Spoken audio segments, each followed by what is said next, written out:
qu'on ne vous mente pas, frère et sœurs en Christ. David était le genre de personne là que quand tu le regardais, tu sentais qu'il n'a aucune destinée. D'abord, même pour te prouver d'abord ça, d'abord, tu vas voir que quand Samuel arrive, on présente tout le monde à Samuel, les beaux, les coups, les géants, ceux-là qui ont les boucantiers. Et quand on arrive sur David, les gars disent que ne perds même pas ton temps à présenter l'autre là. Lui là, c'est un vaurien, il n'a aucune destinée. C'est une personne que si le Seigneur peut avoir le temps de tout le monde, mais même nous, on n'a même pas son temps. Pourquoi Dieu va avoir son temps? Aucune destinée. Il a dit qu'aucune. Tu le regardes comme ça, tu sens que la personne là, il n'a aucun espoir. Mais sa façon de glorifier l'Éternel a fait en sorte que l'Éternel change sa destinée. Est-ce que quand tu te regardes aujourd'hui, tu vois la façon avec laquelle tu sais le Seigneur, tu penses que le Seigneur peut te regarder comme ça et dire que non, il veut le choisir. David a commis l'adultère plus tard, n'est-ce pas? Et il se repentit, le Seigneur lui a pardonné. Mais Saül a commis l'adultère plus tard, il se repentit. Là, il me demande les excuses. Bon, c'est vrai qu'on dit que Saül ne sait pas se repenttre, il ne sait pas dans quel critère le Seigneur pardonne les gens. Mais l'amour que le Seigneur avait pour David était à un niveau où.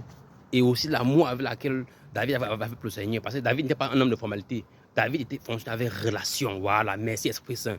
Parce qu'il voulait dire quelque chose de mauvais.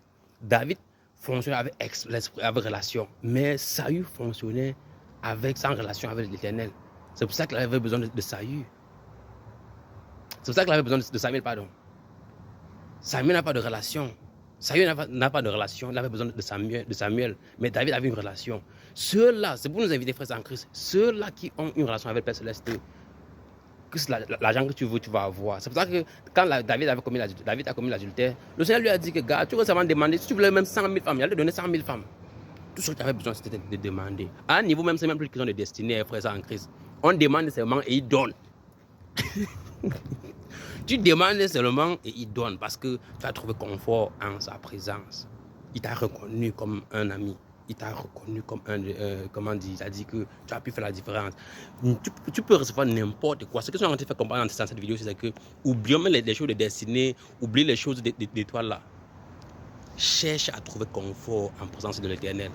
Une fois que tu as obtenu ça, même quand tu vas toucher les excréments, même tout ce que tu vas toucher, ça va devenir bénédiction. Et plus tu trouves confort auprès de l'Éternel, plus tu vois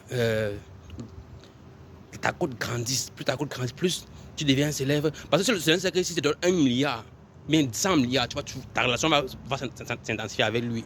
Il va te donner 500 milliards. Parce qu'il connaît ton cœur. Mais si ça va t'éloigner de lui, il va te garder pauvre.